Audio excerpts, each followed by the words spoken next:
Mike Fleischman here as the 27th Annual North Central Indiana RRSN IFD Kickoff Classic continues from Beef O'Brady's, State Road 23 in Granger. Sitting down with head coach Scot Shaw of Elkhart Memorial. Coach Shaw coming off a 3-7 season, a 28-20 loss to Concord in the Class 5A sectional semifinal. Coach, tell me about your message to your team as you came off the field last year and how things have been progressing through camp and what you think the team can achieve this year. Well, the message coming off the field last year was that we were very, very young all year last year. We played probably 15, 16 sophomores started. So those kids have some battle tested things going on the field. So our message has then, and it has been all off season, is to make sure that we take care of business. We're a year older. All 22 positions that we have had somebody that started there before. So experience should be on our side. With those lessons learned from last year, how does that change your expectations for the team and maybe the kind of work and the kind of assignments that you can give to them? Well, it certainly raises the bar. I mean, it raises the expectations. So, our goals, as we've said all year, is win the first one, and that's the main G, that's the big one. Win the conference and make some noise in the playoffs. And for 31 years, that's been our mantra entering every season. You win the first one, get off on the right step, win your conference, because that's what you're supposed to do, and then make some noise in the playoffs. Coach, let's start on the offensive side of the ball. Tell me, who are some of your leaders? Who are some of your most skilled players? What are people going to see from the 2019 Elkhart Memorial Chargers? Well, we've got a lot of people back offensively, and in fact, our entire offensive line is back. Our quarterback Tyler Lehner is back. He'll be a 3-year starter. Our guys on the outside are very good receivers. They're very quick. We have some good speed in the backfield and at receiver in the skill position. So, if we can handle it up front, I think we can set some of our weapons loose. So, the key, as it always is in high school football, is your offensive line. They have to produce. All starters back on the offensive line.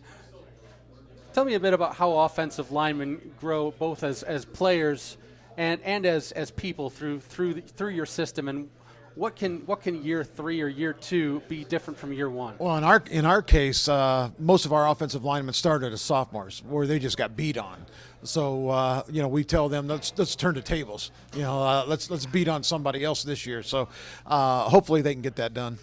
Let's flip the field and talk about the defense. Who are your leaders on defense, and what can fans be expecting of the Chargers on that side? Well, again, many starters, and I think we're relatively quick there. I think we're good at corner. We can man up out there. Our safeties run to the ball well. Our linebackers they might be a little bit undersized, but their quickness hopefully will compensate for that. And the guys up front have all seen a year now of experience, and hopefully they'll be. Because they've got to stop a pretty good running back week 1. So hopefully they're up to the challenge. For our younger viewers who are maybe in middle school or perhaps in grade school thinking, I want to play varsity football in Elkhart, what are you looking for? What can the game develop, and what can football offer a young player, a young high schooler? Well, for one, it depends why they're not playing. We have so many kids who think they're one-sport athletes. I think in high school that's a mistake. You shouldn't be a one-sport athlete. And I think the safety factor right now is pretty good. I don't think we've ever had a safer. The game's never been safer. I mean, despite the concussion stuff and all that stuff, it's never been safer. So, and I think that when Elkhart merges next year, I think that history again is going to be made. History's made 2 years in a row with the closing of both Memorial and Central, and the combination of one Elkhart High. So there's a lot of things that you can be first in. You can be the first one to be in the Elkhart Lions and Elkhart High School. So the young kids just play. Speaking of history, of course, that week 1 against Elkhart Central, a historic final meeting between the two Elkhart high schools. What do you need to do to be ready? Well, we just have to play well. I mean, it seems like every year we're ahead in that game somehow, and we just give up the second half. We don't know how to finish, so we're going to have to really finish the game. And by doing that, if it's hot, we got to be in shape. Fortunately for us, we have very few guys going both ways. We're pretty much two platoon all the way, so we'll have some guys that play some plays back and forth, but. We just got to play hard. And the biggest thing about this game is both teams have to play week 2. And that's over the years, that's been hard because the emotions of this game sometimes get in the way of the preparation for the next game because everything goes from this level to down. And we just got to remember that we have the rest of the season no matter what the outcome of the first game is. That's head coach Scot Shaw of Elkhart Memorial. Coach, thank you very much and good luck. Thanks for having me. Thank you.